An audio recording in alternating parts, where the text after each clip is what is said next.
السلام علیکم۔ خلیفہ ہشام بن عبد الملک حج کے لیے مکہ مکرمہ آیا ہوا تھا۔ ایک دن اہل مکہ سے کہا، کوئی صحابی رسول اگر زندہ ہیں تو ان سے ملنے کی خواہش رکھتا ہوں۔ کہا گیا تمام صحابہ اکرام رضوان اللہ علیہم اجمعین وفات پا چکے ہیں۔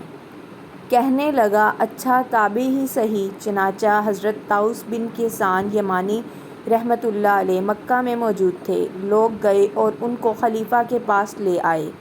جب وہ اس کے کمرے میں داخل ہوئے تو اپنے جوتے قالین کے کنارے سے لگا کر اتارے اور اس کو امیر المومنین کہنے کے بجائے پکارا السلام علیکم، پھر اس کے قریب جا کر بیٹھ گئے۔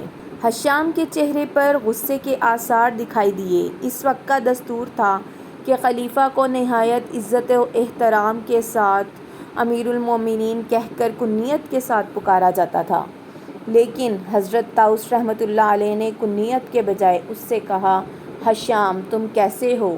اب تو خلیفہ ہشام کو اور زیادہ غصہ آیا اور آپے سے باہر ہو کر بولا، اے طاؤس، آپ کو ایسا کرنے کی جرأت کیسے ہوئی؟ حضرت طاؤس رحمۃ اللہ علیہ نے فرمایا، میں نے کیا کیا؟ اب خلیفہ ہشام کے غصے میں اور اضافہ ہو گیا اور بولا، پہلی غلطی یہ کہ آپ نے قالین کے کنارے سے لگا کر اپنے جوتے اتارے، یہ ادب کے خلاف ہے۔ دوسری غلطی یہ کہ آپ نے مجھے امیر المومنین کہہ کر سلام نہیں کیا اور مجھے میری کنیت سے پکارنے کے بجائے میرے نام سے پکارا ہے۔ مزید یہ کہ آپ نے کہا، اے ہشام تم کیسے ہو؟ بھلا حکمرانوں کو ایسے پکارا جاتا ہے؟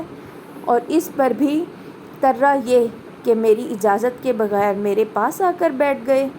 حضرت طاؤس رحمۃ اللہ علیہ نے فوراً جواب دیا، ہاں میں نے تمہارے پاس داخل ہونے سے پہلے اپنے جوتے اتارے، مگر سنو میں تو ہر روز 5 مرتبہ اپنے رب تعالیٰ کے گھر کے دروازے پر جوتے اتارتا ہوں اور وہ کبھی مجھ سے ناراض نہیں ہوا۔ تمہارا یہ کہنا کہ میں تمہیں امیر المومنین کہہ کر سلام نہیں کیا تو یہ بات ہے کہ تمام لوگ تمہاری خلافت سے راضی نہیں ہیں، نہ ہی تمام مسلمان تمہیں امیر المومنین مانتے ہیں، لہٰذا اس میں جھوٹ کا احتمال تھا، اس لیے میں نے تمہیں امیر المومنین کہہ کر سلام نہیں کیا۔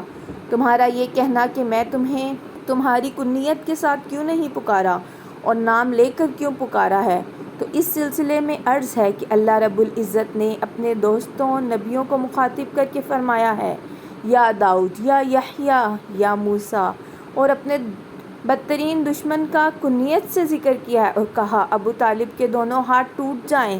رہا تمہارا یہ کہنا کہ میں بغیر اجازت کے تمہارے پاس آ کر بیٹھ گیا، تو سنو، میں نے امیر المومنین حضرت علی بن ابی طالب کو فرماتے سنا ہے، اگر تو کسی جہنمی کو دیکھنا چاہتا ہے تو اس آدمی کو دیکھ لے جو بیٹھا ہو اور اس ارد گرد کے لوگ ادب کے ساتھ کھڑے ہوں، اس لیے میں کھڑا رہنے کے بجائے بیٹھ گیا۔ خلیفہ ہشام بن عبد الملک لاجواب ہو گیا اور غصہ ضبط کرنے کے کچھ دیر بعد بولا، آپ مجھے کچھ نصیحت فرمائیں۔